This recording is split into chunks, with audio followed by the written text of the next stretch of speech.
बारे में, है ना, जो एक हमारी समझ है उसको, तो पहले तो शिक्षा शिक्षा का अर्थ क्या है, आशय क्या है?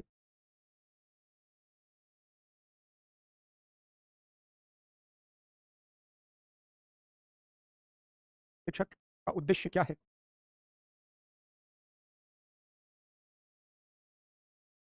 शिक्षा के विविध स्तर या स्वरूप क्या हैं? मोटे तौर पर आप 3 देखते हैं, प्राथमिक, माध्यमिक और हायर, उच्च शिक्षा। थोड़ा-सा मानव संसाधन विकास के घटक के रूप में, मानव संसाधन विकास के घटक के रूप में शिक्षा का महत्व देख लेते हैं संक्षेप में, क्योंकि प्रश्न को कोरिलेट करके पूछता है बच्चों, ध्यान रखना, है ना? प्रश्न को जोड़ करके पूछता है।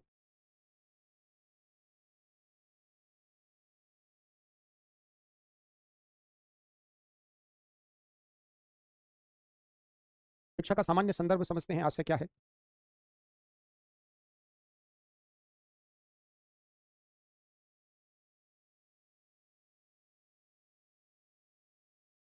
5-6 क्लास में तुम्हें लगता है हो जाएगा? 5 4-5 सवाल 5 क्लास में, मजाक थोड़ी है जाफरी। लिखने से पहले थोड़ा दिमाग भी लगाओ, कम से कम 12 से 15 क्लास लगेगी, है ना? एजुकेशन में ही 4-5 क्लास लग जाती है। कल सब बताया था, कल कई लोग नहीं आए, सीधे आज आ गए, और 50 सवाल कल वाला आज पूछेंगे। कितनी क्लास, क्या सोर्स, कितना क्या होगा, सब पूछेंगे आज ही। किसी भी टॉपिक से 4-5 सवाल अगर है ना? 15 क्लास मैक्सिमम, 12 से 15 क्लास लगती है अगर। और सबसे बड़ी बात क्या है कि आपको आप पता करेंगे जो है, अन्य कोचिंग में जो है, ये सब टॉपिक पढ़ाया ही नहीं जाता है। सामाजिक न्याय समाज, इसके बारे में एक धारणा है कि ये सब टॉपिक सबको पता ही है।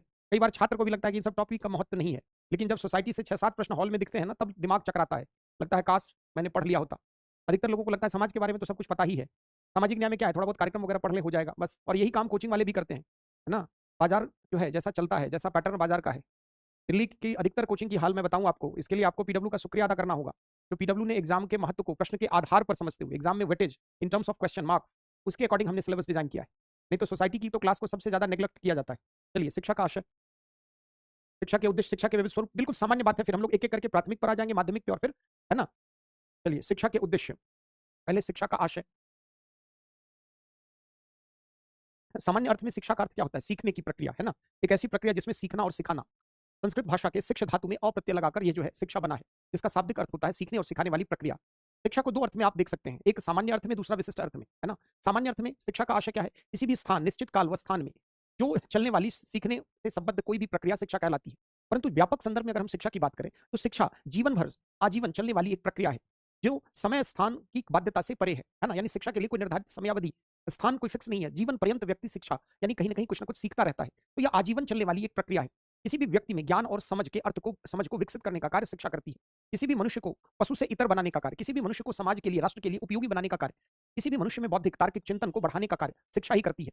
और इसलिए शिक्षा जो है वह सबसे प्रमुख घटक है मानव संसाधन का, जिसके अभाव में हम मानव संसाधन विकास की परिकल्पना नहीं कर सकते। यानी शिक्षा एक महत्वपूर्ण संसाधन है मनुष्य को निर्मित करने के लिए, और शिक्षा के महत्व को आप अलग अलग पार्ट में आगे समझेंगे। सामान्य अर्थ में अगर हम शिक्षा की बात करें, तो हम शिक्षा का मतलब सिर्फ सीखना और सिखाना ही। शिक्षा व्यक्ति के सर्वांगीण विकास के लिए उपयोगी है। शिक्षा मनुष्य में ज्ञान तो देती ही है, उसमें समझ आधारित ज्ञान को विकसित करती है। इसलिए शिक्षा का बेहतर प्रयोजन है। किसी भी मनुष्य को पशु से ये अलग करती है, किसी भी मनुष्य को राष्ट्र समाज के लिए उपयोगी बनाने का कार्य करती है। और अगर शिक्षा नहीं है आपके पास, तो आप जीवन के किसी भी क्षेत्र में आगे नहीं बढ़ सकते हैं। तो शिक्षा एक बहुमूल्य धन है, जिससे युक्त होकर व्यक्ति किसी भी समाज या राष्ट्र के लिए एक संसाधन के रूप में निर्मित होता है ना? सामान्य तौर पर अगर हम शिक्षा के उद्देश्य की बात करें, तो शिक्षा के बृहत्तर उद्देश्य है। शिक्षा के कोई एक उद्देश्य नहीं है, बल्कि शिक्षा के बृहत्तर उद्देश्य हैं, है ना? क्या-क्या उद्देश्य है, इसकी चर्चा हम लोग आगे करते हैं। तो पहले शिक्षा के बारे में बस 2 इंट्रोडक्शन में पॉइंट लिखिए। लिखिए, देखिए, शिक्षा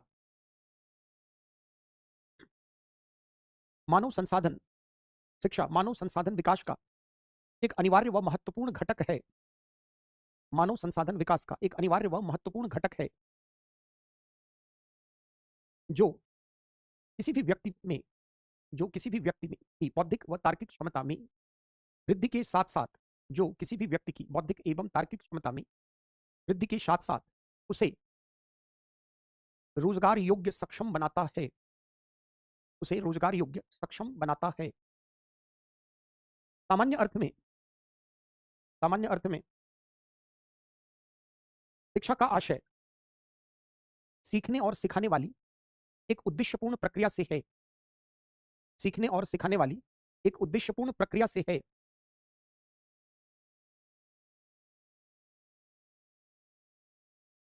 साधारण अर्थ में किसी स्थान व काल साधारण अर्थ में किसी निश्चित स्थान व काल में सीखने और सिखाने से संबद्ध प्रक्रिया किसी निश्चित स्थान व काल में सीखने व समझाने से संबद्ध प्रक्रिया शिक्षा कहलाती है। परंतु व्यापक अर्थ में शिक्षा परंतु व्यापक अर्थ में शिक्षा आजीवन चलने वाली एक उद्देश्यपूर्ण प्रक्रिया है। परंतु व्यापक अर्थ में शिक्षा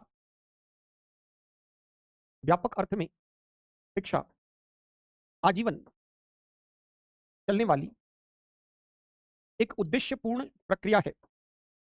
उद्देश्यपूर्ण प्रक्रिया है जो समय व स्थान की बाध्यताओं से परे होता है। जो समय व स्थान की बाध्यताओं से परे होता है।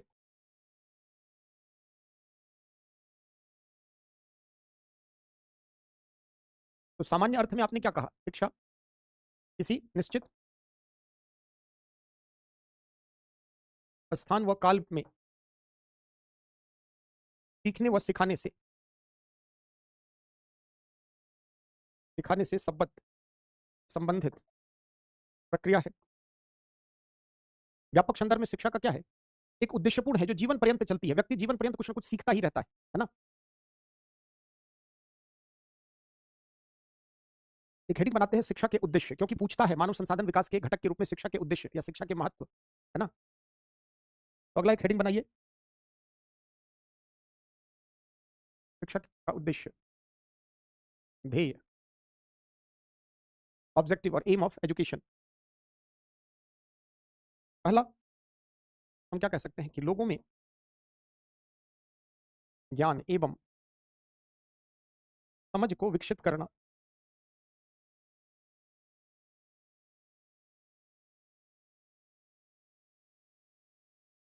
मनुष्य में अंतर्निहित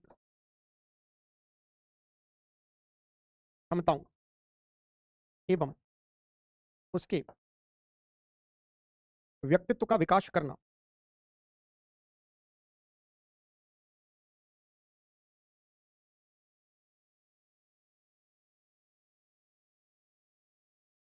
मनुष्य में अंतर्निहित क्षमताओं एवं उसके व्यक्तित्व का विकास करना।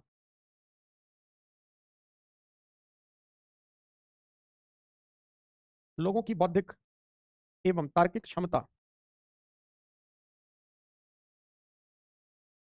विकास करना। यहां से सही जा रही है।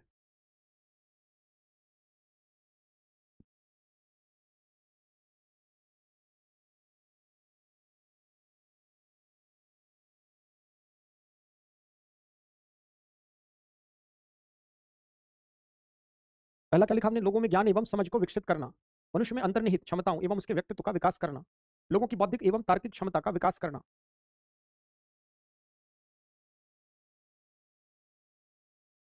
मनुष्य को समाज व राष्ट्र के लिए उपयोगी बनाना।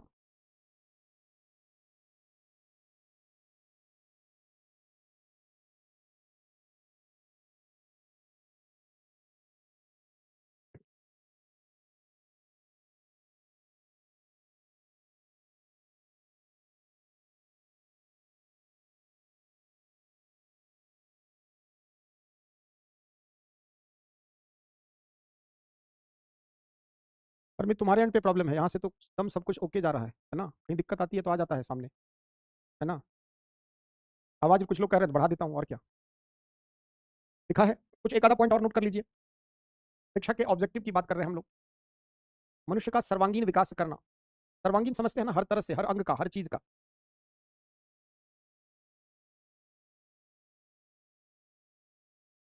किसी भी व्यक्ति को रोजगार हेतु क्षमतावान बनाना।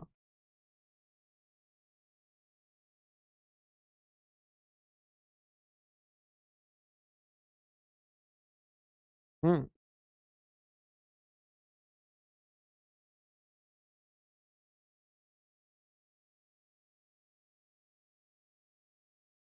किसी भी समाज या राष्ट्र की सांस्कृतिक व ऐतिहासिक धरोहरों विरासतों आदि का संरक्षण व संवर्धन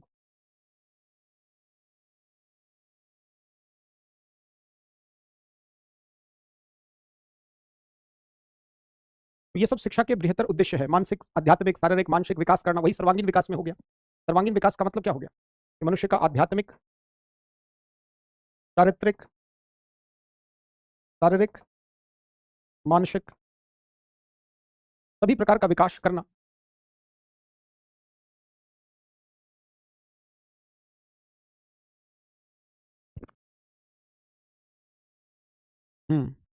सूक्ष्म विश्लेषण करो आवाज का, नहीं मिस्टर खान, हल्का धीमा है।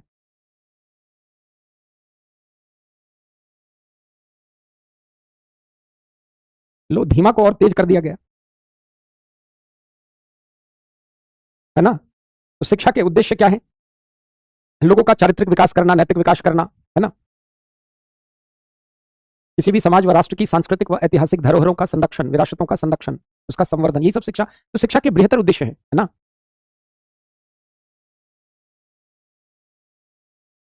हो गया। चलिए आते हैं एक बार पहले मानव संसाधन विकास के घटक के रूप में शिक्षा का महत्व, यहीं से प्रश्न बनाएगा, है ना। मानव संसाधन विकास के घटक के रूप में शिक्षा की महत्व का परीक्षण करें। एक हेडिंग बना लेते हैं, मानव संसाधन विकास के घटक तत्व के रूप में शिक्षा का महत्व। क्योंकि चैप्टर जो हमारा है, ध्यान रखना, मानव संसाधन विकास से जोड़ करके, है ना। तो कल भी आपको मैंने बताया मानव संसाधन विकास के 3 घटक हैं। कौन कौन? प्राइमरी, पहला एजुकेशन है, दूसरा हेल्थ और तीसरा स्किल, है ना। तो शिक्षा जो है मानव संसाधन का सार है, घटक है, महत्वपूर्ण तत्व है, जिसके अभाव में हम मानव संसाधन विकास की परिकल्पना नहीं कर सकते। तो तीनों घटक है, उसमें सर्वाधिक महत्वपूर्ण घटक कौन है? शिक्षा, है ना। एक शिक्षित व्यक्ति ही समाज के कल्याण, विकास, उसके लिए प्रयास कर सकता है। जिसके पास तार्किक क्षमता ही नहीं है, बौद्धिक क्षमता ही नहीं है, वह सही गलत, उचित अनुचित, इन सब में फर्क ही नहीं कर पाएगा। यानी शिक्षा जो है वह मानव संसाधन घटक का सबसे अनिवार्य तत्व क्यों है? किसी भी राष्ट्र के लिए उसके मनुष्य, मानव क्या है? अमूल्य संसाधन है। और अगर शिक्षा उन्हें नहीं प्रदान की जाएगी तो मानव संसाधन विकास ही नहीं हो पाएगा। तो हम शिक्षा को कहते हैं कि यह सबसे महत्वपूर्ण घटक है। सभी घटक महत्वपूर्ण है, लेकिन उनमें भी सर्वाधिक महत्वपूर्ण कौन है? शिक्षा है। और यही कारण है कि मानव संसाधन विकास के क्रम में शिक्षा पर सर्वाधिक ध्यान दिया जाता है ना। और शिक्षा के अंतर्गत अगर आप देखें तो शिक्षा, स्वास्थ्य, कौशल विकास, ये ऐसे क्षेत्र है जिससे किसी भी राष्ट्र का सामाजिक आर्थिक विकास प्रत्यक्ष रूप से जुड़ा होता है। तो अगर हमसे पूछा जाए कि शिक्षा मानव संसाधन विकास का एक अनिवार्य घटक क्यों है, तो इसको हम कई कारण से दिखा सकते हैं। तो लिखिए, थोड़ा सा इंट्रोडक्शन लिखिए। आवाज पर रिसर्च अगर कम हो गया हो तो लिख लो, नोट कर लो, है ना। लिखिए, शिक्षा मानव संसाधन विकास का एक अनिवार्य तत्व है, घटक है। शिक्षा मानव संसाधन विकास का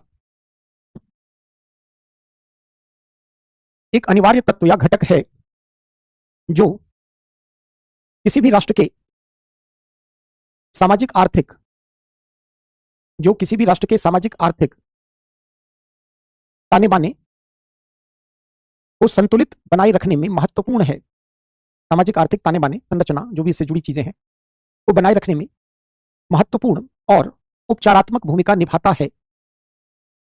महत्वपूर्ण और उपचारात्मक भूमिका निभाता है। किसी भी राष्ट्र के नागरिक उसके सबसे मूल्यवान संसाधन होते हैं।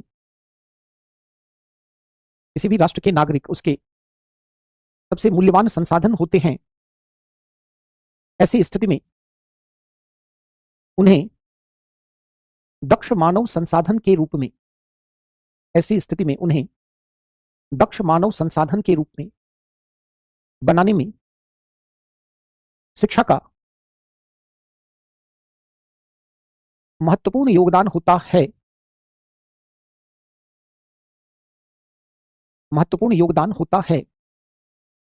शिक्षा न सिर्फ लोगों को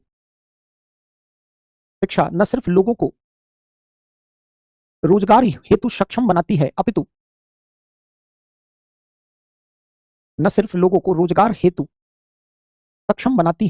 अपितु उनकी बौद्धिक क्षमता में वृद्धि कर सही गलत, उचित अनुचित उनकी बौद्धिक क्षमता में वृद्धि कर सही गलत, उचित अनुचित, नैतिक अनैतिक आदि में फर्क करने का, नैतिक अनैतिक आदि में फर्क करने की बुद्धि भी प्रदान करती है। शिक्षा जहां एक तरफ बहुधार्मिक बहुभाषी, शिक्षा जहां एक तरफ बहुधार्मिक बहुभाषिक भारतीय समाज में सामाजिक सद्भाव को बनाए रखने में प्रत्यक्ष योगदान देती है, वहीं यह राज्य एवं नागरिकों के मध्य संबंधों को भी मजबूती प्रदान करती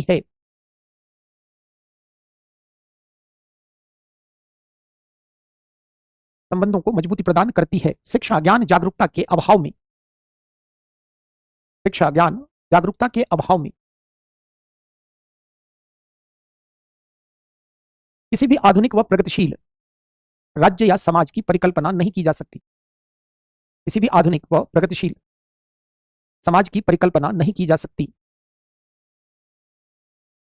पैराग्राफ चेंज करके, शिक्षा के आर्थिक आयाम भी महत्वपूर्ण है।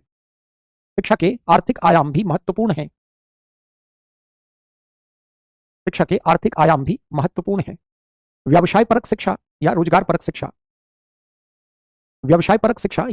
परक शिक्षा से व्यक्ति की आर्थिक क्षमताओं में वृद्धि होती है, जिससे न सिर्फ उसके जीवन निर्वाह के अवसर सुनिश्चित होते हैं, बल्कि किसी भी राष्ट्र के आर्थिक विकास में प्रत्यक्ष योगदान होता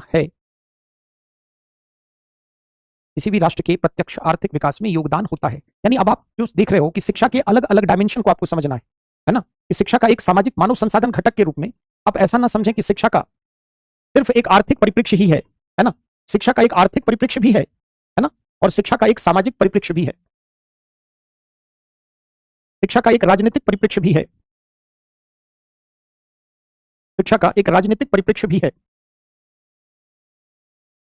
शिक्षा के सांस्कृतिक परिप्रेक्ष्य भी है। यानी शिक्षा का हर क्षेत्र में योगदान है, ये आपको समझना है। शिक्षा के सांस्कृतिक परिप्रेक्ष्य, जैसे आप अपने सांस्कृतिक विरासत इन सब का संरक्षण क्यों करते हैं? कहीं ना कहीं वो आपकी पहचान से जुड़ी हुई है। तो शिक्षा मानव संसाधन के घटक के रूप में ऐसा ना समझें कि सिर्फ आपको यह रोजगार परक शिक्षा प्रदान करके आपको अधिक कमाने का अवसर, अधिक योग्य बनाती है। शिक्षा को सिर्फ हम यहां तक ना समझें, शिक्षा के सामाजिक, आर्थिक, राजनीतिक, है ना, सब परिप्रेक्ष्य हैं और उसके अनुरूप जो है वह शिक्षा का एक बेहतर उद्देश्य होता है। अब शिक्षा के अलग अलग स्वरूप पे देखते हैं और उसमें हम पहले प्राथमिक शिक्षा के बारे में चर्चा करते हैं, है ना। जैसे आप देखिए कि शिक्षा के विविध स्वरूप स्तर, मोटे तौर पर हम इसे 3 स्तर में बांटते हैं: प्राथमिक शिक्षा, द्वितीयक सेकेंडरी शिक्षा और उच्च शिक्षा, उच्चतर या उच्च शिक्षा। प्रायः प्राथमिक शिक्षा के अंतर्गत अलग अलग राज्यों में अलग अलग है। कक्षा 1 से लेकर कई राज्यों में कक्षा 5 तक है, कई राज्यों में कक्षा 1 से 6 है, कई राज्यों में कक्षा 1 से 7 तक को प्राथमिक में रखा गया है। द्वितीयक शिक्षा के अंतर्गत सामान्य तौर पर 7 से लेकर 12, कई राज्यों में कक्षा 9 से 12, कई राज्यों में कक्षा 8 से 12, और उच्चतर शिक्षा कक्षा 12 के पश्चात की शिक्षा है। आप सभी जानते ही हैं 12 के पश्चात की शिक्षा। तीनों ही शिक्षा के स्तरों का अपना अपना महत्व है। जैसे अगर आप देखें प्राथमिक शिक्षा, ये शिक्षा का सबसे आरंभिक बिंदु है, जहां पहली बार कोई भी बच्चा शिक्षा के प्रत्यक्ष संपर्क में आता है। अगर इस स्तर पर शिक्षा में आकर्षण नहीं होगा तो कोई भी बच्चा शिक्षा कंटिन्यू नहीं कर सकता है। ड्रॉप आउट की संख्या होगी, कहीं ना कहीं प्राथमिक शिक्षा के बाद ही बच्चा शिक्षा के अवसरों से वंचित हो जाएगा। तो ये जो प्राथमिक शिक्षा, इसका अपना संदर्भ है जिसके बारे में आगे चर्चा करें। सेकेंडरी स्तर की जो शिक्षा है, उच्च शिक्षा और प्राथमिक शिक्षा के मध्य सेतु का कार्य करता है, लिंक या मध्यस्थ का कार्य करता है। अगर आपको हायर एजुकेशन तक जाना है तो आप इसी द्वितीयक शिक्षा के आगे बढ़ेंगे तो कहीं ना कहीं व्यवसाय परक शिक्षा का स्तर यहीं से प्रारंभ हो जाता है। यहां तक कि शिक्षा से संबंधित विभिन्न शंकाएं ये यहां से ही जो है वह वर्गीकृत हो जाते हैं, कला, विज्ञान, वाणिज्य, तमाम। तो जो तीनों ही शिक्षा का स्तर है वो तीनों ही अपने आप में महत्वपूर्ण है, लेकिन किसी भी राष्ट्र के विकास में सर्वाधिक योगदान अगर कोई देता है तो वो हायर एजुकेशन, जिसकी चर्चा हम लोग आगे करेंगे। परंतु हायर एजुकेशन तक पहुंचने का जरिया क्या है? प्राथमिक द्वितीयक शिक्षा होकर ही, है ना। तो हम ऐसा नहीं कह सकते कि शिक्षा का कोई भी चरण अपने आप में खराब है या कम महत्वपूर्ण है और कोई बहुत। क्योंकि यहां पर अधिकतर आपको जो है दक्ष मानव संसाधन किसी भी राष्ट्र के लिए हायर एजुकेशन अधिक प्रोड्यूस करता है, तो हम इसकी तुलना इस अन्य की तुलना में इसको अधिक बल देते हैं, है ना।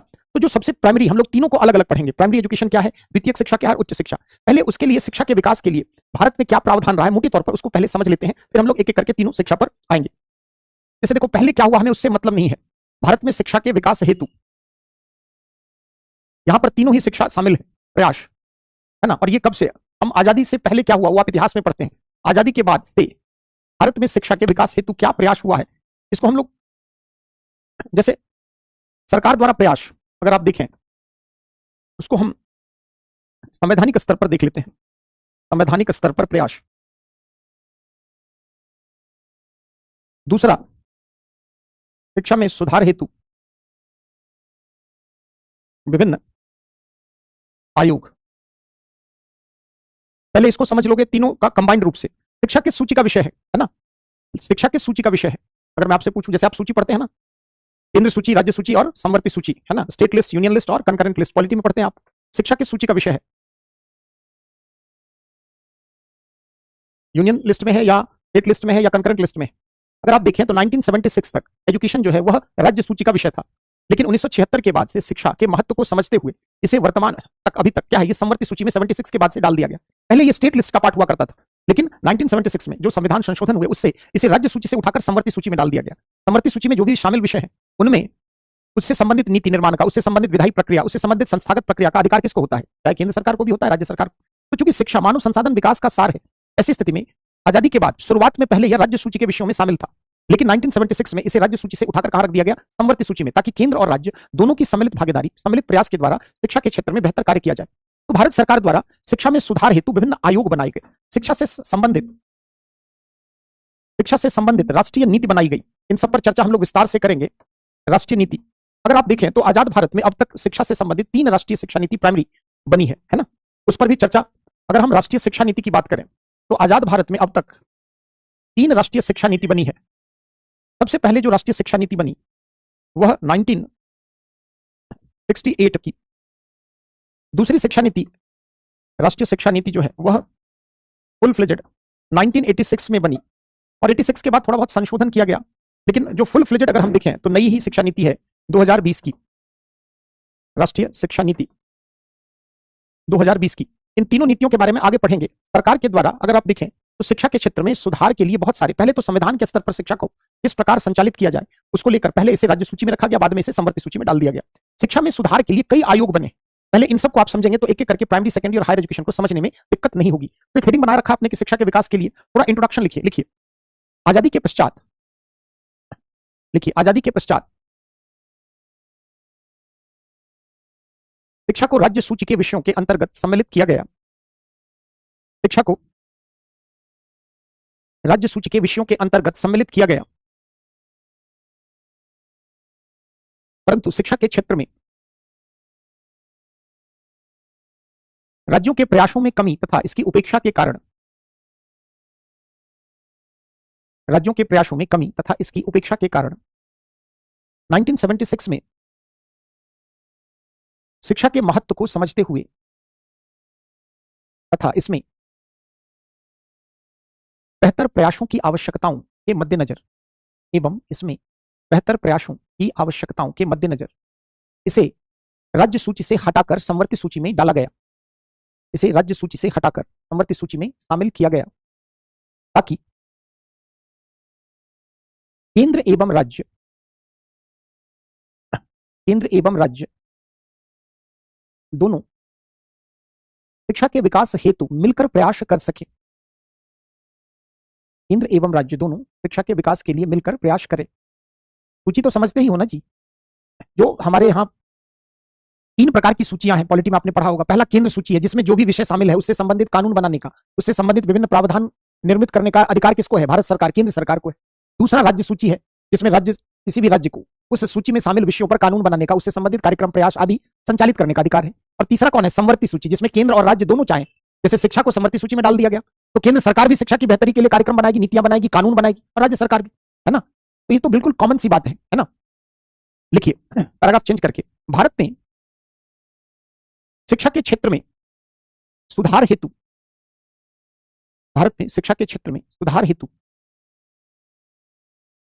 समय समय पर विभिन्न आयोगों की स्थापना की गई, समय समय पर विभिन्न विभिन्न आयोगों की स्थापना की गई, जिनकी संस्तुति सिफारिशों, समय समय पर विभिन्न आयोगों की स्थापना की गई, जिनकी संस्तुतियों सिफारिशों के आधार पर, जिनकी संस्तुति रिकमेंडेशन सिफारिशों के आधार पर शिक्षा के विविध क्षेत्रों में सुधार हेतु प्रयास हुए, जिनकी सिफारिशों के आधार पर शिक्षा के विविध क्षेत्रों में सुधार हेतु प्रयास हुए। अब इसमें पूरा अनुसूची पर डिबेट कर लो, है ना, पूरा इस पर पीएचडी कर लेना आज क्लास खत्म होते होते, है ना। चलिए तो एक हेडिंग यहीं पर बना लेते हैं, शिक्षा से संबंधित प्रमुख आयोग समिति। पूरे भारत में शिक्षा के पैटर्न को समझने के लिए कि कब क्यों सुधार के ये प्रयास हुए, है ना, इसको आपको समझने के लिए भारत में बहुत सारी शिक्षा से संबंधित समितियों को समझना होगा। कुछ इंपॉर्टेंट बहुत सारी समितियां बनी है ना, उन समितियों पर हम क्यों देखेंगे। जैसे पहला राधाकृष्णन सर्वपल्ली, डॉक्टर सर्वपल्ली राधाकृष्णन, आप जानते ही हैं, भारत के प्रथम उपराष्ट्रपति और द्वितीय राष्ट्रपति डॉक्टर सर्वपल्ली राधाकृष्णन समिति। मुदलियार, ध्यान रखना शिक्षा से निबंध भी पूछता है, तो थोड़ा शिक्षा को डिटेल से समझोगे तो कई जगह इन सब ज्ञान को आप यूज कर सकते हैं। डीएस कोठारी समिति, इसमें 2-3 समिति बहुत इंपॉर्टेंट है। दौलत सिंह कोठारी, डीएस कोठारी आयोग समिति जो भी आप कहें।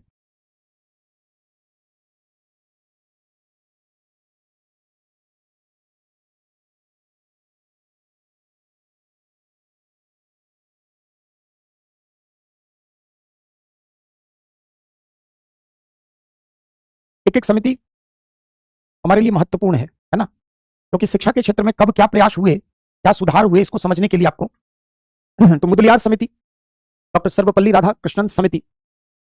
कुछ और समिति जो इंपॉर्टेंट है, जैसे इसमें एक यशपाल समिति है, प्रोफेसर यशपाल।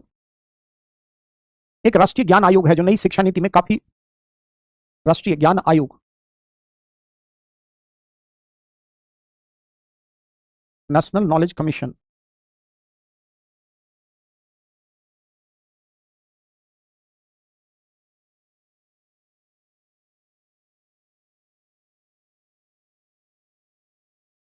कुछ और भी समितियां हैं, देखो बहुत सारी समितियां हैं, लेकिन हम सब कुछ प्रमुख जो है जिससे शिक्षा के क्षेत्र में कुछ नए व्यवस्था बनी है उसके बारे में हम लोग चर्चा करते हैं। के कस्तूरी रंगन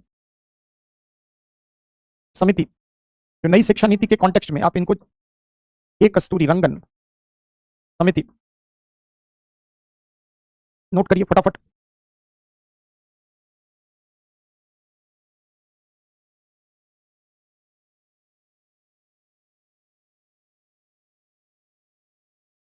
इसमें सबसे इंपॉर्टेंट, इसमें 2 कमेटी है, 3 कह सकते हो। पहला जो है वह सर्वपल्ली राधाकृष्णन आयोग, अभी यूजीसी को भंग किए जाने की मांग चल रही है कि यूजीसी को हटाकर उसके स्थान पर हेका बना दिया जाए, हायर एजुकेशन कमीशन, है ना, HECI। तो ये इंपॉर्टेंट है। तो इसमें कोठारी समिति, भारत की बहुत सारी राष्ट्रीय शिक्षा नीति में उसको समिति को कोट किया जाता है। अभी नई शिक्षा नीति के कॉन्टेक्स्ट में राष्ट्रीय ज्ञान आयोग और के कस्तूरी रंगन, है ना, ये दोनों आयोग महत्वपूर्ण है। तो चलते हैं एक एक करके सबको आराम आराम से। तीसरा कौन सा है, पहले मैं पढ़ देता हूं, किसी लोग को दिक्कत हो रही हो। सर्वपल्ली राधाकृष्णन मुदलियार, डीएस कोठारी समिति। चौथा प्रोफेसर यशपाल। पांचवा राष्ट्रीय ज्ञान आयोग के कस्तूरी रंगन समिति। पहले प्रथम उपराष्ट्रपति और द्वितीय राष्ट्रपति मैंने बोला, है ना, प्रथम उपराष्ट्रपति थे ना, इतना तो मुझे पता ही होना चाहिए, द्वितीय राष्ट्रपति बने, है ना। चलिए अगर गलत बोल गया हूं तो सुधार कर लेना, वैसे मुझे नहीं लगता है। आइए पहला कमेटी देखते हैं, डॉक्टर सर्वपल्ली राधाकृष्णन आयोग या समिति। इसको विश्वविद्यालय आयोग भी कहते हैं, है ना, विश्वविद्यालय सुधार आयोग। जैसे हमारे यहाँ जो शिक्षा प्रणाली थी वो ब्रिटिशर्स की देन है ना, जो भारत में आधुनिक शिक्षा आई बेसिकली वो किसकी देन है, ब्रिटिशर्स की, अंग्रेजों की देन है। अंग्रेज हमें विद्वान बनाना नहीं चाहते थे, इतिहास में आपने ये सब बहुत पढ़ा है। अंग्रेजों की मंशा कुछ और थी कि भारत में वो आधुनिक शिक्षा क्यों लेकर आए, उनका उद्देश्य क्या था कि भारत में एक लिपिकीय, एक क्लरिकल माइंडसेट वाले क्लास को डेवलप करना, जो उच्च वर्ग, जो अंग्रेज और आम भारतीयों के बीच मध्यस्थ की भूमिका निभा सके, है ना, यानी जो शक्ल सूरत से भारतीय हो और बोली विचार से क्या हो, अंग्रेज हो, है ना। आप पढ़ते ना मैकाले की शिक्षा नीति, तो मैकाले, लॉर्ड मैकाले क्या चाहते थे कि यहाँ पर ऐसा नहीं कि भारतीयों को बहुत विद्वान बना दिया जाए, पश्चिम के आधुनिक शिक्षा आधुनिक मूल्य से युक्त होकर इन्हें बहुत उच्च जो है मूल्य से युक्त मनुष्य बना दिया जाए, बल्कि उद्देश्य ही था, आपने तो पढ़ाई है। तो जो भारत में उच्च शिक्षा का डेवलपमेंट हमारे यहाँ हुआ, जो भी पैटर्न था वो सब जो है वो ब्रिटिश पैटर्न के आधार पर था। तो ऐसी स्थिति में अगर आप देखें तो उच्च शिक्षा के विकास के लिए हमारे यहाँ क्या बेहतर होना चाहिए, खास करके यूनिवर्सिटी एजुकेशन के लिए, तो इसके लिए आजाद भारत में सबसे पहली समिति बनाई गई डॉक्टर सर्वपल्ली राधाकृष्णन की अध्यक्षता में कि देश भर में उच्च शिक्षा का प्रबंधन कैसे हो, है ना, शिक्षकों की योग्यता अर्हता क्या हो, छात्र शिक्षक के मध्य किस प्रकार वातावरण बेहतर किया जा सके, शिक्षकों की नियुक्ति की प्रक्रिया क्या हो, पाठ्यक्रमों का कैसे निर्धारण हो, जो भी विश्वविद्यालय हैं वो जो संचालित होंगे उनके लिए कोई एजेंसी हो कि नहीं हो, इन तमाम बातों को लेकर सर्वपल्ली राधाकृष्णन आयोग की स्थापना की गई। और इसी आयोग की रिकमेंडेशन में से एक थी कि यूनिवर्सिटी ग्रांट्स कमीशन बनाया जाए, है ना, विश्वविद्यालय अनुदान आयोग की स्थापना की जाए, देश के उच्च शिक्षा के विनियामक, समझते हैं ना, विनियामक रेगुलेटरी बॉडी के रूप में जो पूरे उच्च शिक्षा का रेगुलेशन करे, है ना, कि यूनिवर्सिटी की मान्यता क्या होनी चाहिए, शिक्षकों की अर्हता क्या होनी चाहिए, छात्र शिक्षक के मध्य बेहतर वातावरण कैसे बनाया जाए, तो विभिन्न विश्वविद्यालयों का संचालन कैसे हो, सिलेबस का पाठ्यक्रम का निर्धारण कैसे हो, इसके लिए एक पूरे भारत के स्तर पर एक शीर्ष विनियामक प्राधिकरण के रूप में, रेगुलेटरी बॉडी के रूप में यूजीसी की स्थापना इसी समिति की सिफारिशों के आधार पर की गई थी। और 1953 में यूजीसी की स्थापना आयोग के आधार पर हुई और 1956 में भारत सरकार द्वारा उसको सांविधिक दर्जा प्रदान किया गया। अब देखो ये समिति क्यों अभी रिलेवेंट है, क्योंकि बार बार न्यूज में या राष्ट्रीय शिक्षा नीति में भी कहा गया है कि यूजीसी को हटाकर उसके स्थान पर higher education commission of India establish किया जाएगा, क्योंकि यूजीसी की फंक्शनिंग को लेकर बहुत सारी समस्याएं, जिसको हम लोग आगे हायर एजुकेशन वाले पार्ट में डिटेल से पढ़ेंगे। तो जो भारत के उच्च शिक्षा का पूरा ढांचा कैसे तैयार हो, उसके विनियमन के लिए कौन सी अधिकृत प्राधिकृत संस्था हो, उसमें कैसे पूरा उसका रेगुलेशन हो, शिक्षक की अर्हता के तमाम बातों के निर्धारण के लिए इस समिति ने अपनी संस्तुति सिफारिशों में बहुत सारी बातें कही और उसी के आधार पर आज तक हमारे देश का उच्च शिक्षा का रेगुलेशन हो रहा है। अभी तक हमने यूजीसी को पूरी तरह भंग नहीं किया है, लेकिन यूजीसी की स्थापना इसी संस्तुति के आधार पर, समिति की सिफारिशों के आधार पर हुई। तो थोड़ा सा इस समिति के बारे में क्या बातें रही, बस 2-4 पॉइंट इसमें नोट करिए। देखिए, भारत में उच्च शिक्षा के क्षेत्र में संरचनात्मक सुधार हेतु, स्ट्रक्चरल रिफॉर्म्स हेतु सुझाव के लिए इस समिति का गठन, संरचनात्मक सुधार के लिए सुझाव हेतु इस समिति का गठन किया गया था। मतलब ये आजादी के जस्ट बाद 1948 में ही एस्टैब्लिश हो गया था। आयोग ने देश भर की उच्च शिक्षा प्रणाली का गहनता के साथ अध्ययन किया और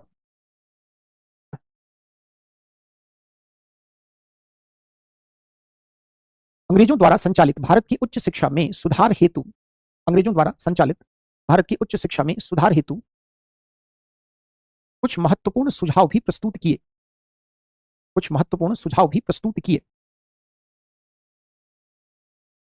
आयोग की सिफारिशों के आधार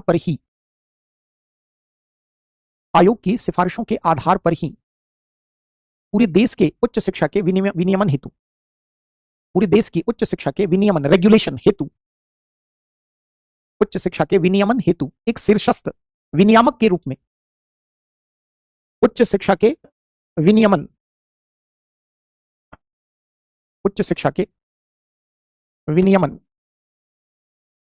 रेगुलेशन हेतु एक शीर्षस्थ विनियामक हायर रेगुलेटरी बॉडी या एपेक्स विनियामक निकाय बॉडी के रूप में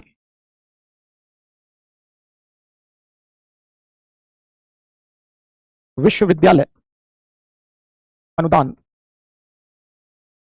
आयोग ब्रैकेट में यूजीसी की स्थापना 1953 में की गई, जिसे भारत सरकार द्वारा 1956 में 1956 में सांविधिक दर्जा प्रदान किया गया, है ना। यानी पूरे देश का शीर्षस्थ विनियमन करने वाला कि क्या नियम बनेगा, क्या प्रक्रिया होगी, सिलेबस क्या होगा, शिक्षक, है ना, का निर्धारण कैसे होगा। तो विनियमन हेतु एक शीर्षस्थ विनियामक निकाय के रूप में विश्वविद्यालय अनुदान आयोग यूजीसी की स्थापना, देखो यूजीसी की स्थापना 53 में ही हो गई थी। इसको सांविधिक समझते हैं ना, विधि के अनुरूप दर्जा प्रदान किया जाना संविधान में, यानी संविधान नहीं, संसद में, है ना। तो 1956 में इसको सांविधिक दर्जा दिया गया। क्या यूजीसी का कार्य है, क्या फंक्शनिंग है, ये यूजीसी रिफॉर्म्स में हम लोग आगे पढ़ेंगे। फिर भी आप बेसिक तो समझते हैं कि यूजीसी क्या करता है। पूरे देश में हायर एजुकेशन से संबंधित जो भी प्रपोजल है वो सभी कौन लाता है, यूजीसी ही। कि शिक्षक की अर्हता क्या होगी, योग्यता क्या होगी, शिक्षा के विकास के लिए क्या किया जाना चाहिए, विश्वविद्यालयों को अनुदान, ग्रांट्स, जो पैसा है, ये सब आवंटन का कार्य सब कौन करती थी, यूजीसी, फंडिंग का, है ना। तो तमाम चीजों के बारे में उच्च शिक्षा से संबंधित ये शीर्षस्थ विनियामक है ना। अभी भी है, कई अन्य भी रेगुलेटरी बॉडी है जिसकी चर्चा आगे करेंगे, है ना। तो ये सबसे एक महत्वपूर्ण समिति थी, है ना। एक दो लाइन बस इसमें नोट कर लीजिए, आगे हम लोग यूजीसी रिफॉर्म्स में पढ़ेंगे, है ना। लिखिए लिखिए, यूजीसी पूरे देश के उच्च शिक्षा का विनियमन करने वाला एक प्रमुख निकाय है जो जो विश्वविद्यालयों को अनुदान प्रदान करने ग्रांट्स प्रदान करने, शिक्षकों की अर्हता, योग्यता, एलिजिबिलिटी जिसको आप कहते हैं, शिक्षकों की अर्हता के निर्धारण, विभिन्न शैक्षणिक निकायों के मध्य समन्वय तथा उच्च शिक्षा के क्षेत्र में संस्थागत सुधार हेतु कार्य करता है। इंस्टीट्यूशनल रिफॉर्म्स, उच्च शिक्षा के क्षेत्र में संस्थागत सुधार हेतु कार्य करता है। तो ये जो समिति थी इसने ये सब बातें कही।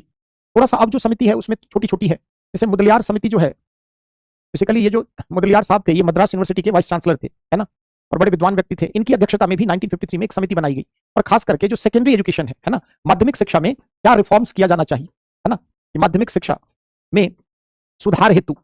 देखो देश आजाद हुआ था, अभी 47 में देश को आजाद हुआ। जब आजाद हम हुए तो हमारी आर्थिक स्थिति क्या थी? अत्यंत दयनीय थी।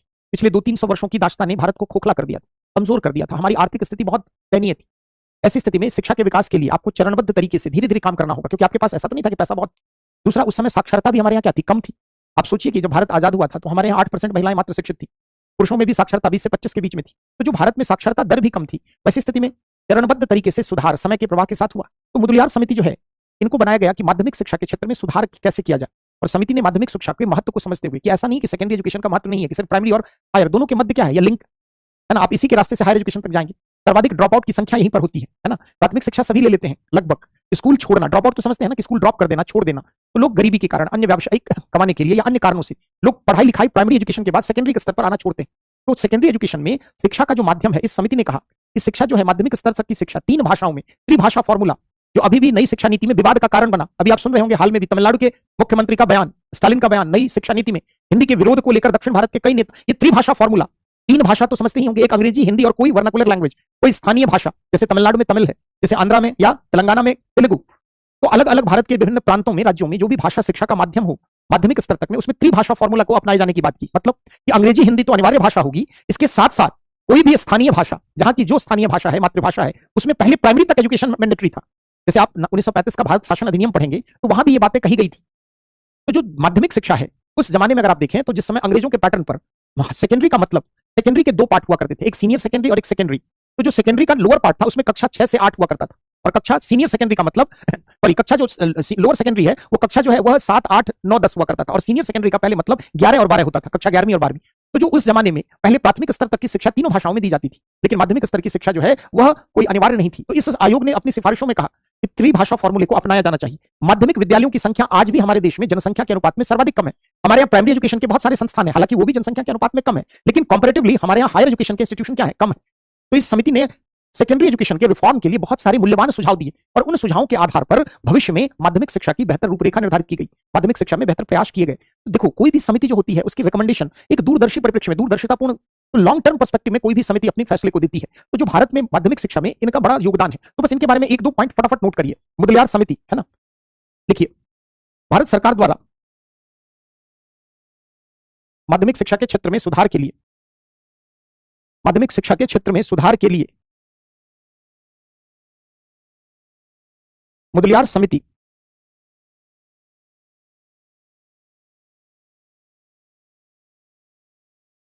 बनाई गई, जिसकी अनुशंसाओं के आधार पर माध्यमिक शिक्षा के क्षेत्र में सुधार के प्रयास किए गए। इस समिति को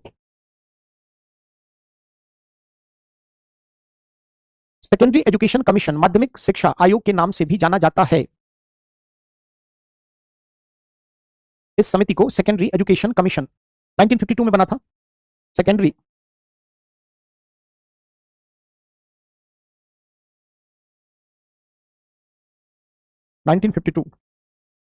जो एल मुदलियार मद्रास यूनिवर्सिटी के वाइस चांसलर थे, प्लानिंग कमीशन में भी रहे, बहुत विद्वान व्यक्ति थे, है ना। लिखिए, समिति ने अपनी सिफारिशों में देश में माध्यमिक शिक्षा के ढांचे को बेहतर बनाने हेतु कई महत्वपूर्ण सुझावों के साथ साथ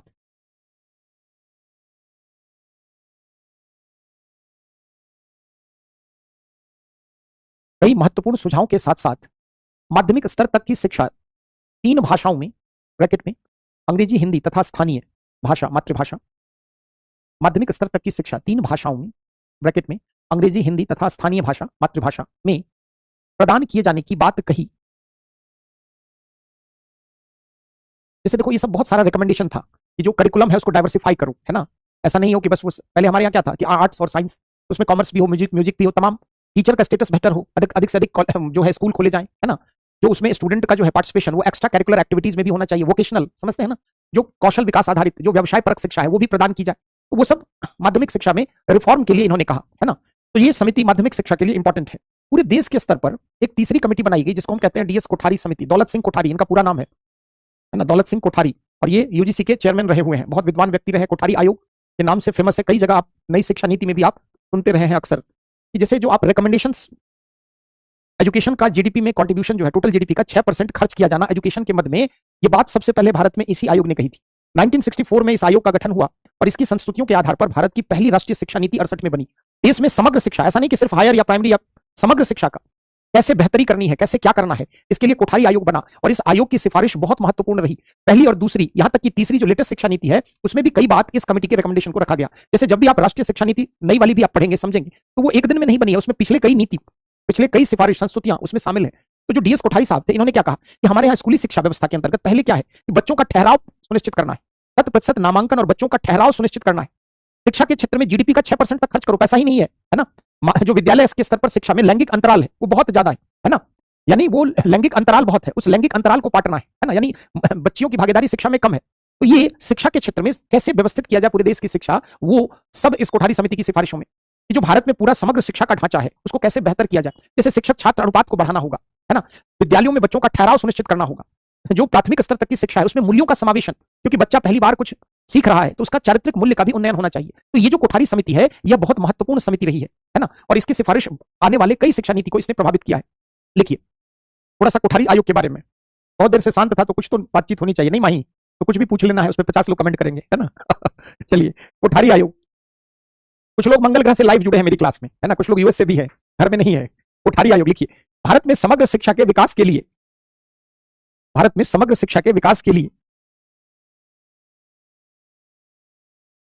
भारत सरकार द्वारा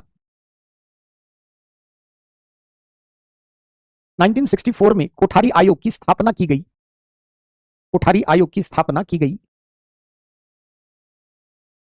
समिति की सिफारिशों के आधार पर ही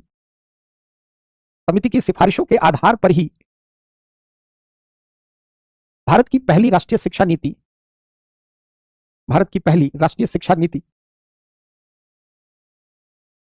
1968 में बनी।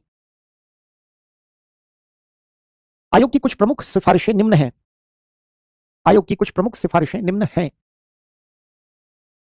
पहला, शिक्षा के मद में देश के कुल जीडीपी का 6% तक खर्च किया जाना। शिक्षा के मद में देश के सकल घरेलू उत्पाद जीडीपी का 6% तक खर्च किया जाना। अब देखिए, तो चूंकि आजादी के 1968 में पहली राष्ट्रीय शिक्षा नीति में यह बात कही गई थी और तब से लेकर 57 वर्ष में अब तक शिक्षा के मद में 4% तक भी खर्च नहीं किया गया।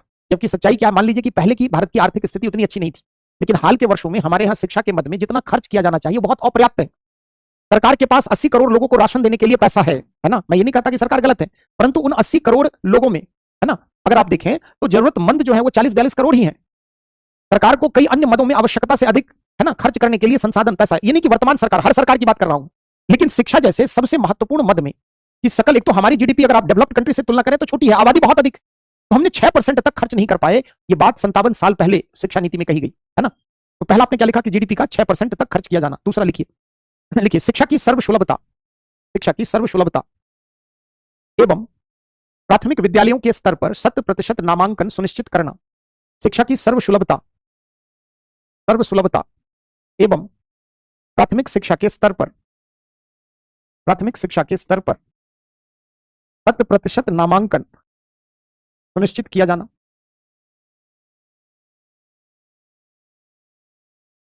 नेक्स्ट, 14 वर्ष तक के बच्चों का विद्यालयों में, मद मतलब उस क्षेत्र में, उस ओर, किस मद में खर्च किया गया, किस क्षेत्र में, है ना, किस चीज के लिए, शिक्षा के मद में मतलब शिक्षा के लिए, शिक्षा हेतु, है ना। हाँ, क्या बोल रहा था तीसरा, लिखिए। हाँ, 14 वर्ष तक के बच्चों का विद्यालयों में ठहराव सुनिश्चित करना। 14 वर्ष तक के बच्चों का विद्यालयों में ठहराव सुनिश्चित करना। आज भी जो शिक्षा नीति बन रही है उसमें ये सारी बातें बाय डिफॉल्ट है। यद्यपि हमने 100% नामांकन के लक्ष्य को सुनिश्चित कर लिया है, लेकिन कहीं ना कहीं आज भी राष्ट्रीय शिक्षा नीति में, चौथा पॉइंट लिखिए, गुणवत्तापूर्ण शिक्षा, गुणवत्तापूर्ण शिक्षा का विकास करना तथा सभी बच्चों तक इसकी पहुंच सुनिश्चित करना। तो ये सब कोठारी कमेटी की बातें थी। चलते हैं अगले महत्वपूर्ण समिति की तरफ, राष्ट्रीय ज्ञान आयोग, नेशनल नॉलेज, सबसे इंपॉर्टेंट है। जैसे देखिए, मैं एक प्रश्न आपको दिखाता हूं। ये जो स्टेटमेंट है ये ज्ञान आयोग ने कहा था, जिसको प्रश्न बनाकर पूछा गया है। जैसे देखिए, ये सवाल कल भी मैंने आपको बताया था कि भारत में उच्च शिक्षा की गुणवत्ता के अंतर्राष्ट्रीय स्तर पर प्रतियोगी बनाने के लिए उसमें भारी सुधार की आवश्यकता है। इसी आयोग ने क्या कहा था कि भारत में फॉरेन एजुकेशनल इंस्टीट्यूशंस को क्या किया जाए, देश में प्रवेश देना चाहिए, जिससे कि हमारी उच्च और तकनीकी शिक्षा की गुणवत्ता क्या होगी, बढ़ेगी, है ना। सैम पित्रोदा राजीव गांधी के समय में भारत में कंप्यूटर क्रांति के जनक माने जाते हैं, आईटी एक्सपर्ट हैं, विद्वान हैं। उन्हीं की अध्यक्षता में भारत सरकार द्वारा 2005 में राष्ट्रीय ज्ञान आयोग स्थापित किया गया, है ना। एनकेसी शॉर्ट फॉर्म में कहते हैं, नेशनल नॉलेज कमीशन, 2005 में स्टैब्लिश किया गया। इसके हेड कौन थे, तो सैम पित्रोदा, है ना। ये आईटी एक्सपर्ट रहे हैं, भारत में कंप्यूटर क्रांति में इनका बड़ा योगदान है। और राजीव गांधी के टेन्योर में जब भारत में कंप्यूटर का आगाज हुआ, आरंभ हुआ, उस समय इनकी बड़ी भूमिका रही। इन्हीं की अध्यक्षता में 2005 में सैम पित्रोदा की अध्यक्षता में बनाई गई राष्ट्रीय ज्ञान आयोग। जैसे ज्ञान आयोग, यह क्या सिर्फ बात पर किस लिए बनाया गया, जैसे आपने एक टर्म सुना होगा, ज्ञान आधारित अर्थव्यवस्था, नॉलेज बेस्ड इकोनॉमी, सुना है, ज्ञान आधारित अर्थव्यवस्था। जैसे 21वीं सदी का दौर प्रारंभ हो गया 2001 से ही, है ना। तो 21वीं सदी में, हरमित तुम्हारी समस्या है, तुम अपने एंड पे चेक करो, है ना। अगर ऐसी समस्या रहती तो 1 खरब कमेंट आ चुका होता, है ना। मैंने पहले भी कई क्लास ली है, कहीं कोई दिक्कत नहीं है। तुम जो बोल रहे हो ना, वो तुम्हारे स्तर की समस्या है, हमारे एंड से ऐसा नहीं है। अगर ऐसा रहता तो तुम्हें लगता है कि यहाँ कमेंट लिखने वाले शांत रहते। हाँ, समस्या होगी तो लोग लिखेंगे ही ना। बार बार तुम वही, तभी भी तुमने यही लिखा था, तुम्हारे एंड से प्रॉब्लम है ना। चलो, क्या बोल रहा था, हाँ, ज्ञान आधारित अर्थव्यवस्था, एक ऐसी अर्थव्यवस्था में जहां पर ज्ञान के आधार पर, यानी शिक्षा के विकास के कारण लोगों में नवाचार, उद्यमिता, इन सब की भावना का विकास होता है। जहां शिक्षा के क्षेत्र कारण सेवा, विनिर्माण, तमाम क्षेत्र में क्रांति आती है ना। और इन देखो कमेंट मैं कह रहा हूं ना कि अगर ऐसा होता तो सभी लिखते, है ना। अब समझ गए ना कि तुम्हारे एंड की प्रॉब्लम है। आपने कहा स्लो है, तो स्लो नहीं था, ऑप्टिमम था, फिर भी उसको बढ़ा दिया गया। कुछ लोगों को तेज लग रही होगी आवाज, है ना। चलिए, तो जो ज्ञान आधारित अर्थव्यवस्था अगर देश को बनानी है, 21वीं सदी का दौर आ गया जहां पर ज्ञान जो है, ज्ञान के माध्यम से आप क्या करते हैं, बहुत सारे पेटेंट राइट्स, बहुत सारे आप रिसर्च एंड डेवलपमेंट में। आज डेवलप्ड कंट्री की सबसे बड़ी पूंजी क्या लगता है आपको, अस्त्र शस्त्र। आज अमेरिका पूरी दुनिया पे राज कर रहा है, या दुनिया के जो भी विकसित देश हैं विश्व अर्थव्यवस्था में अपना दबदबा क्यों रख रहे हैं, क्या सिर्फ उनके पास युद्ध के हथियार हैं, उनकी तकनीक उनके पास बहुत अधिक है, उनकी शिक्षा का स्तर वैसा है, उनकी शिक्षा उनके अर्थव्यवस्था को मजबूती प्रदान कर रही है। शिक्षा के कारण उनकी व्यवसाय परक शिक्षा, उनकी तकनीकी शिक्षा हर क्षेत्र में उन्हें दक्षता प्रदान कर रही है, चाहे वो हेल्थ का सेक्टर हो, चाहे एजुकेशन हो, चाहे आर्म्स मैन्युफैक्चरिंग हो, चाहे अन्य टेक्नोलॉजी ड्रिवन सेक्टर हो। तो जो हमारी जो अर्थव्यवस्था है उससे हमें ज्ञान आधारित अर्थव्यवस्था बनानी है। तो अर्थव्यवस्था हम ज्ञान आधारित कैसे करते हैं, 21वीं सदी ज्ञान और सूचना की सदी है। जैसे हम कहते हैं ना कि 21वीं सदी का सबसे बड़ा हथियार क्या है, सूचना। तो जो ज्ञान आधारित शिक्षा है उसका अधिक से अधिक प्रसार करना होगा पूरे देश में। उच्च और तकनीकी शिक्षा के क्षेत्र में हमें अधिक से अधिक काम करना होगा। कंप्यूटर आधारित शिक्षा, अंग्रेजी में शिक्षा, कक्षा 1 से ही हमें अंग्रेजी में शिक्षा प्रदान करनी होगी।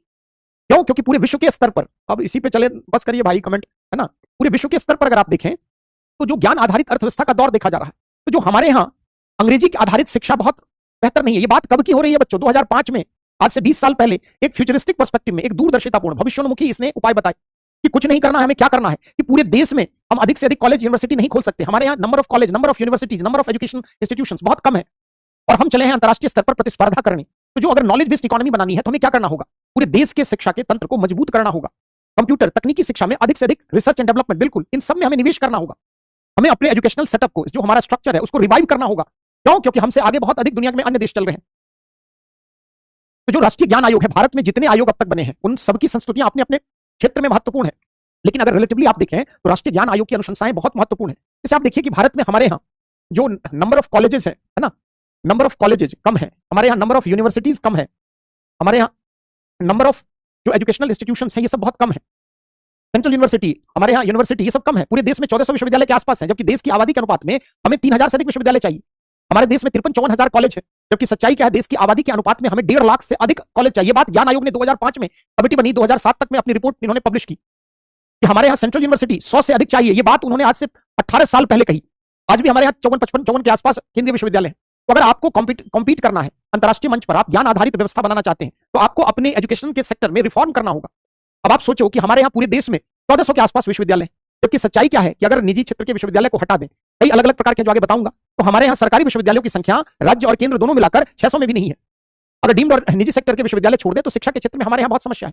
तो अगर आपको शिक्षा के क्षेत्र दम पर अपनी अर्थव्यवस्था को मजबूत करना है, 21वीं सदी में आपको अन्य देशों से प्रतिस्पर्धा करनी है, तो ऐसी स्थिति में पूरी उच्च शिक्षा प्रणाली को आपको व्यवस्थित करना होगा, पूरे देश को ज्ञान परिपथ से जोड़ना होगा।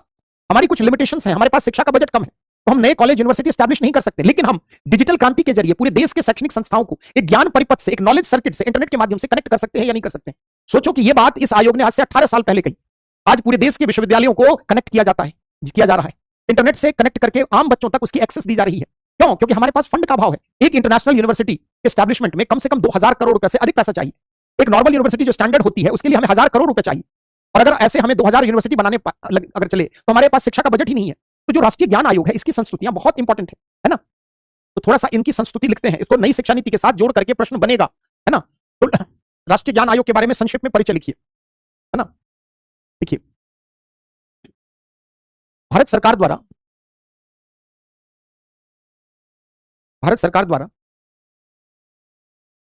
21वीं सदी में भारत को ज्ञान आधारित अर्थव्यवस्था 21वीं सदी में भारत को ज्ञान आधारित अर्थव्यवस्था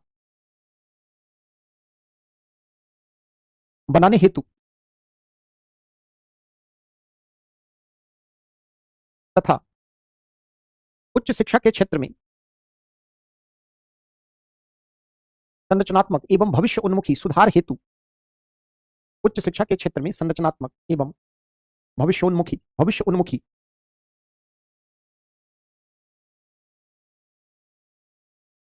सुधार व विकास हेतु सैम पित्रोदा की अध्यक्षता में, लिखा है बोर्ड पर, सैम पित्रोदा की अध्यक्षता में राष्ट्रीय ज्ञान आयोग की स्थापना 2005 में की गई।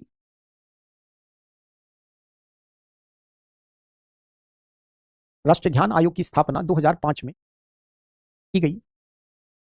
देखिए, राष्ट्रीय ज्ञान आयोग ने अपनी महत्वपूर्ण सिफारिशों में निम्न बातें कही हैं। अपनी सिफारिशों में निम्न बात कही है। पहला, देखिए, 21वीं सदी में ज्ञान के क्षेत्र में 21वीं सदी में ज्ञान के क्षेत्र में गुणवत्ता एवं प्रतिस्पर्धात्मक क्षमता को बढ़ाने हेतु हर संभव प्रयास, प्रतिस्पर्धात्मक क्षमता बढ़ाने हेतु हर संभव प्रयास। दूसरा,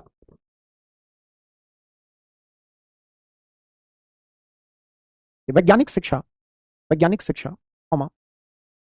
रिसर्च एंड डेवलपमेंट आधारित शोध एवं विकास आधारित शिक्षा, रिसर्च एंड डेवलपमेंट आधारित शिक्षा, उच्च एवं तकनीकी शिक्षा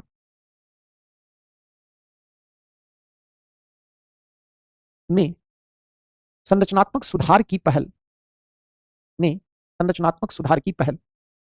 जैसे आज देखो, पूरी दुनिया में ये डेवलप्ड कंट्री अपने रिसर्च एंड डेवलपमेंट के दम पर पेटेंट राइट्स सर्वाधिक आपको दिखेंगे, अधिकतर नोबेल लॉरिएट, नोबेल पुरस्कार विजेता आपको दिखते हैं दुनिया के 4-5 देशों से। हमारे यहाँ रिसर्च एंड डेवलपमेंट का वो लेवल ही नहीं है। उसके पीछे कई कारण हैं। फंडिंग बड़ा कारण है, एक कॉम्पिटिटिव माहौल ही नहीं है। अगर हमारे यहाँ पीएचडी को छोड़ दिया जाए, जो कि लोग नौकरी के लिए अधिक करते हैं, ज्ञान के लिए कम, तो हमारे यहाँ शोध आधारित शिक्षा का भविष्य बड़ा अंधकार में है। और अक्सर आप आए दिन सुनते हैं पीएचडी फर्जी डिग्रियां देने वाले यूनिवर्सिटी, और लोग पीएचडी फर्जी तरीके से करते हैं। सच्चाई क्या है कि हमारे देश में रिसर्च एंड डेवलपमेंट का स्तर बहुत कम है। उसके पीछे कई कारण हैं, है ना। उसमें से एक कारण जो है वो है कॉम्पिटिटिव माहौल ही नहीं है। कॉलेज यूनिवर्सिटीज में इन सब को लेकर कोई विशेष क्रेज ही नहीं है। कुछ ही यूनिवर्सिटी है जहां पर इस तरह का एक एटमॉस्फेयर है, एक तरह का कॉम्पिटिटिव माहौल है। नहीं तो भारत के अधिकांश विश्वविद्यालयों की हालत बहुत बुरी है, और इन सब चीजों को मुझे नजदीक से देखने का अनुभव है, इसलिए मैं अपने अनुभव के आधार पर आपको कह रहा हूं, जो देखता हूं मैं दिन प्रतिदिन। देखिए तीसरा, कक्षा 1 से अंग्रेजी की शिक्षा को अनिवार्य बनाया जाना। अब लोग इस पर विरोध करने लगेंगे, है ना, कि हमारी संस्कृति पर हमला, है ना। कक्षा 1 से अंग्रेजी की शिक्षा को अनिवार्य बनाया जाना। नेक्स्ट, सरकार को प्रभावी, उत्तरदायी एवं पारदर्शी शिक्षा सेवा प्रणाली एवं पारदर्शी शिक्षा सेवा प्रणाली के निर्माण पर अधिक से अधिक बल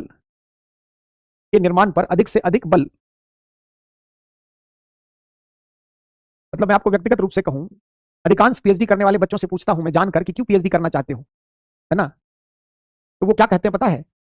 मुझे 10 में से शायद ही 1 या 2 बच्चे मिले होंगे जिसने कहा होगा कि सर थोड़ा सा इसको एक्सप्लोर करना चाहता हूं, नॉलेज को एनहांस करना चाहता। नहीं सर, फंडामेंटल है, कल को असिस्टेंट से एसोसिएट बनना है तो पीएचडी मैंडेटरी है सर। नौकरी प्रोफेसरशिप के लिए आप चाहिए तो नौकरी पीएचडी का इंपॉर्टेंट रूल है। कई राज्य सरकारों में जो लेक्चरर का, असिस्टेंट प्रोफेसर का पद है, उसमें पीएचडी के मार्क्स का वेटेज शामिल होता है। सोचिए कि लोग यहाँ पर पीएचडी भी क्यों कर रहे हैं, उसके पीछे सिर्फ उद्देश्य ज्ञान का परिमार्जन, विकास नहीं है, शोध के लिए नहीं हो रहा है, वो नौकरी के लिए है ना। देखिए अगला, देखिए भारत में 1500 से अधिक विश्वविद्यालयों की स्थापना, कोई भटकती आत्मा आ गई है बोर्ड में, 1500 से अधिक विश्वविद्यालयों की स्थापना तथा 100 से अधिक केंद्रीय विश्वविद्यालयों, सेंट्रल यूनिवर्सिटी की स्थापना एवं 1.5 लाख से अधिक महाविद्यालयों की स्थापना। 1500 से अधिक क्या होने चाहिए? विश्वविद्यालय, अधिक यूनिवर्सिटी, 100 से अधिक सेंट्रल यूनिवर्सिटी। क्या है सब बताऊंगा, अभी घबरा मत जाना। यूनिवर्सिटी, 1.5 लाख से अधिक कॉलेजेज, किसी भी स्ट्रीम के, ऐसा नहीं। देखिए बौद्धिक संपदा अधिकार के क्षेत्र में, इंटेलेक्चुअल प्रॉपर्टी राइट समझते हैं ना, बौद्धिक संपदा अधिकार, जिसको आप इंग्लिश में कहते हैं इंटेलेक्चुअल प्रॉपर्टी राइट्स। जो व्यक्ति ने अपनी बौद्धिक क्षमता से कोई रिसर्च, कोई आविष्कार, कोई खोज, उस पर उसको पेटेंट राइट्स मिलता है। लिखिए, बौद्धिक संपदा अधिकार के क्षेत्र में भारत को वैश्विक मंच पर स्थापित करने के लिए नवाचारी, इनोवेटिव उपाय किए जाने चाहिए। और लास्ट देखिए, उच्च शिक्षा के क्षेत्र में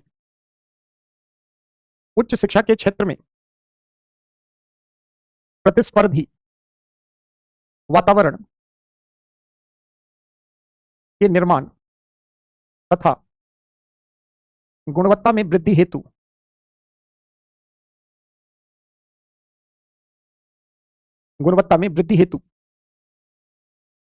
विदेशी शैक्षिक संस्थाओं को भारत में ब्रांच, शाखा खोलने की अनुमति। नेक्स्ट, व्यवसाय परक शिक्षा एवं कौशल विकास आधारित शिक्षा पर विशेष ध्यान। बहुत सही लिख रहे हो। बिना पढ़े यूपीएससी क्रैक कर लेना है? नहीं नहीं, कमेंट करते करते क्रैक करना है, उसको संशोधित कर देता हूं, है ना। कमेंट करते करते यूपीएससी क्रैक कर जाना है।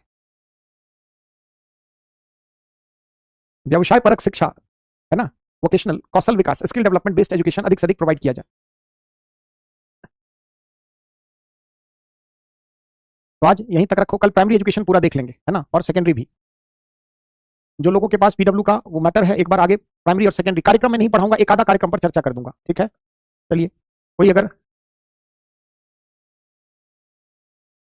जब प्रीति आओगे ना सरकारी नौकरी में, तब पता चलेगा सरकारी सेवा की सबसे सरल परिभाषा क्या है।